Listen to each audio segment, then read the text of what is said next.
আমি মাননীয় মুখ্যমন্ত্রীকে কিছু বলার জন্য অনুরোধ করছি।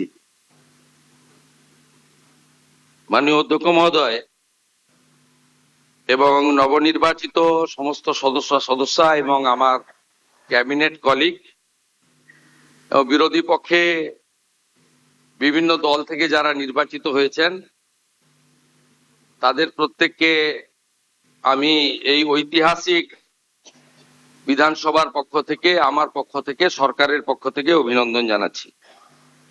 আমি প্রথমেই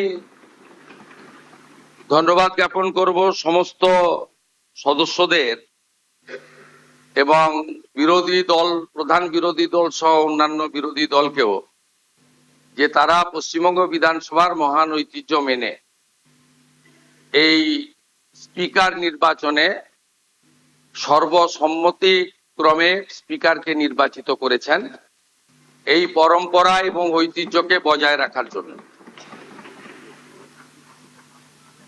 আমি আশা করব এবারের বিধানসভা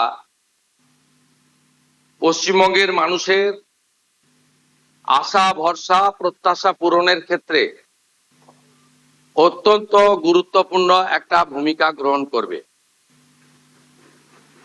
আমি এই বিধানসভায় চতুর্থবারের জন্য নির্বাচিত এবং আমার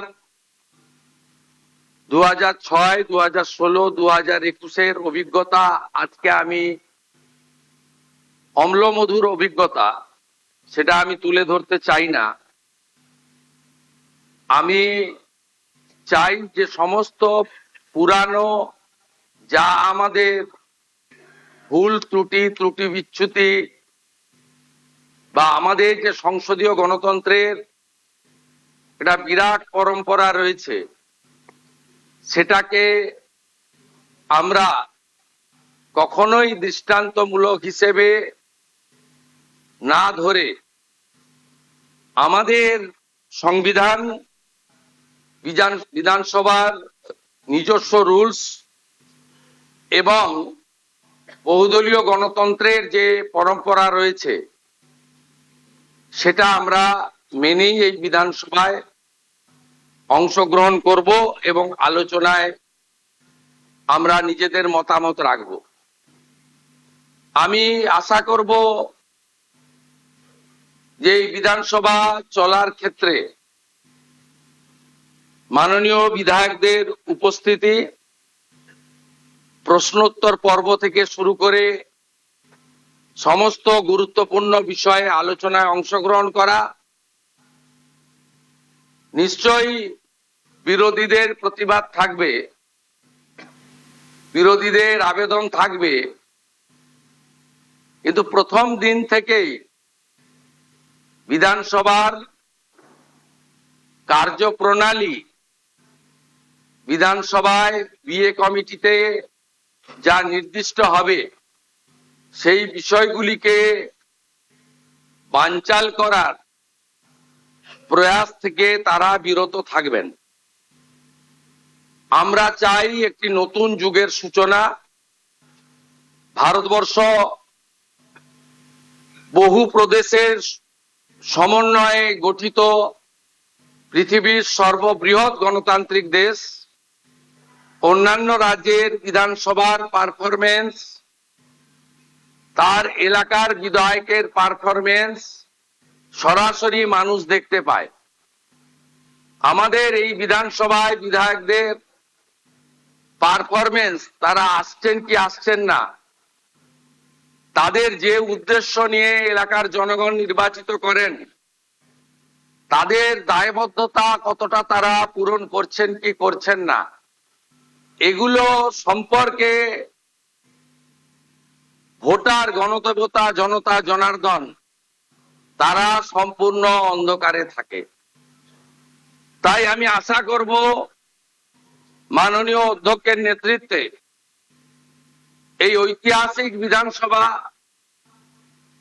যা 1947 সালের 20 জুন ডক্টর শ্যামাপ্রসাদ মুখার্জির নেতৃত্বে ভারত ভুক্তির প্রস্তাব গৃহীত হয়েছিল 58-21 ভোটে, সেই বিধানসভায় জনগণের নজরদারিকেও সুনিশ্চিত করার ক্ষেত্রে বিভিন্ন বিতর্ক, প্রশ্নোত্তর পর্ব, bill, budget, departmental budget, private member bill, calling attention, zero hour, mention ইত্যাদি সবকিছুই যাতে লাইভ সম্প্রচারিত হয় তার ব্যবস্থা গ্রহণ করা এবং এখানে বিরোধীদের তাদের কার্যপদ্ধতিও জনগণের জানার দরকার রয়েছে। আমরা কনস্ট্রাকটিভ অপোজিশন চাই, কারণ বহুদলীয় গণতন্ত্রে আমাদের সংবিধানে স্বীকৃত। আমরা চাই না বিধানসভা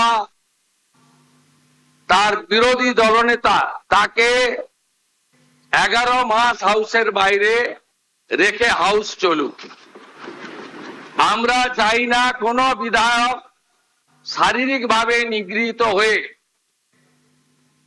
কোনো হসপিটালে বা ডাক্তারের কাছে যাক, এটা মারামারি করার জায়গা নয়।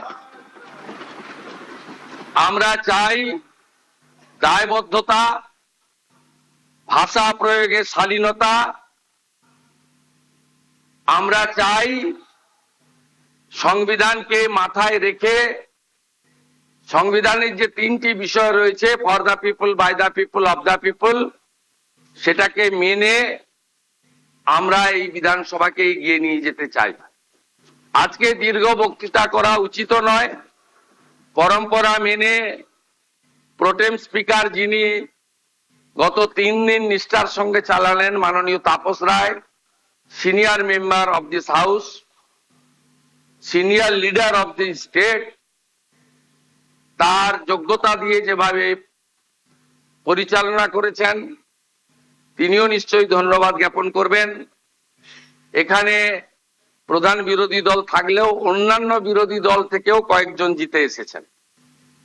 এই বিধানসভায় সকলের প্রতিনিধিত্ব সুনিশ্চিত করার ক্ষেত্রে তারাও হয়তো শুভেচ্ছা দেবেন। আমি আশা করব আমাদের স্পিকার মহোদয় ঘোষণা করবেন আমরা পরে কবে বসবো, সেটা আমার ঘোষণা করা উচিত নয়, কারণ মাননীয় স্পিকারের চেয়ারের মর্যাদা, তিনি নিশ্চয়ই সরকারের সঙ্গে পরামর্শ করে চলবেন, তার চেয়ারের মর্যাদা, তার সম্মানের মর্যাদা আমরা অক্ষরে অক্ষরে পালন করব, কারণ তিনি এই হাউসের কাস্টোডিয়ান। তাই আমি আশা করব পরবর্তী বিধানসভার যখন পূর্ণাঙ্গ বাজেট অধিবেশন হবে, মহামহিম রাজ্যপালের বক্তৃতার মধ্য দিয়ে, তার আগে সর্বদলীয় মিটিং, বিএ কমিটি, বিভিন্ন হাউস কমিটি এবং standing committee formation, public accounts committee তৈরি করা, ফিনান্স কমিটিগুলির নির্বাচন, সব ক্ষেত্রেই এই বিধানসভায় ডাক্তার বিধানচন্দ্র রায় থেকে শুরু করে বিগত দিনে যারা দিকপাল স্বাধীনতা সংগ্রামীরা, অজয় মুখোপাধ্যায় থেকে শুরু করে, তারা যেভাবে এই বিধানসভাকে চালিয়েছেন, যে পরম্পরা ছিল, এই পরম্পরা আমাদের চলবে। এই বিধানসভায় সংস্কারেরও দরকার রয়েছে। ইলেকট্রনিক্স ভোটিং মেশিন এখনো শুনলে আপনাদের খুবই পরিতাপের বিষয়, আমাদের কাগজে লিখে দিতে হয়। শুধু তাই নয়, মাননীয় অধ্যক্ষের নেতৃত্বে রাজ্য সরকারের সর্বোচ্চ আধিকারিকরাও আজকে এসেছেন এই ঐতিহাসিক ক্ষণের সাক্ষী থাকার জন্য। আমাদের ডিলিমিটেশন ইত্যাদি হয়ে যাওয়ার পরে বিধানসভার আসন সংখ্যাও হয়তো বাড়তে পারে।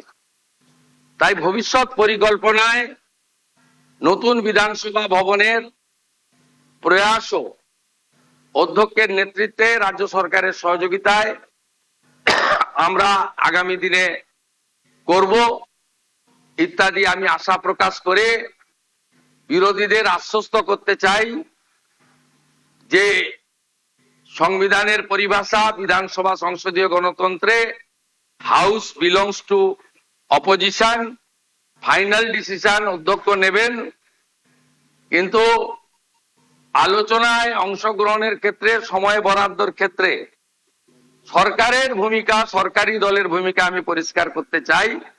সংখ্যায় আপনারা অনেক কম হলেও আমরা 50-50 যে ভাগ আছে সেটা থেকে সরে যাব না। আমাদের সংখ্যা অনেক বেশি হলেও আপনাদের বেশি করে বলার সুযোগ যাতে অধ্যক্ষ দেন সরকার এবং সরকারি দলের, সেই ব্যবস্থা থাকবে।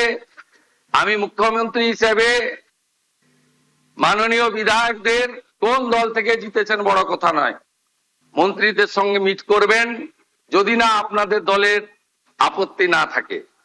মন্ত্রীদেরও বলবো বিরোধী দলের বিধায়করা অ্যাপয়েন্টমেন্ট চাইলে দেবেন, এলাকায় মন্ত্রীরা গেলে যে দলেরই বিধায়ক হন তাকে খবর দেবেন। এবং মাননীয় বিধায়ক, আমরা আগে চিঠি দিলে উত্তর দিতেন না অনেক মন্ত্রী, মুখ্যমন্ত্রীর তো প্রশ্নই ছিল না। আপনারা আমাকে চিঠি দিলেন, দেবেন, প্রাপ্তি স্বীকারও পাবেন এবং কিছুটা ইতিবাচক ফলাফলও পাবেন। আশ্বস্ত থাকুন, ভারতীয় জনতা পার্টি 21টা রাজ্যে মাননীয় নরেন্দ্র মোদীজির মার্গদর্শনে যেভাবে সরকার চালাচ্ছে এই সরকারও তার অন্যথা করবে না। সবাই খুব ভালো থাকবেন। ভারত মাতা কি বন্দে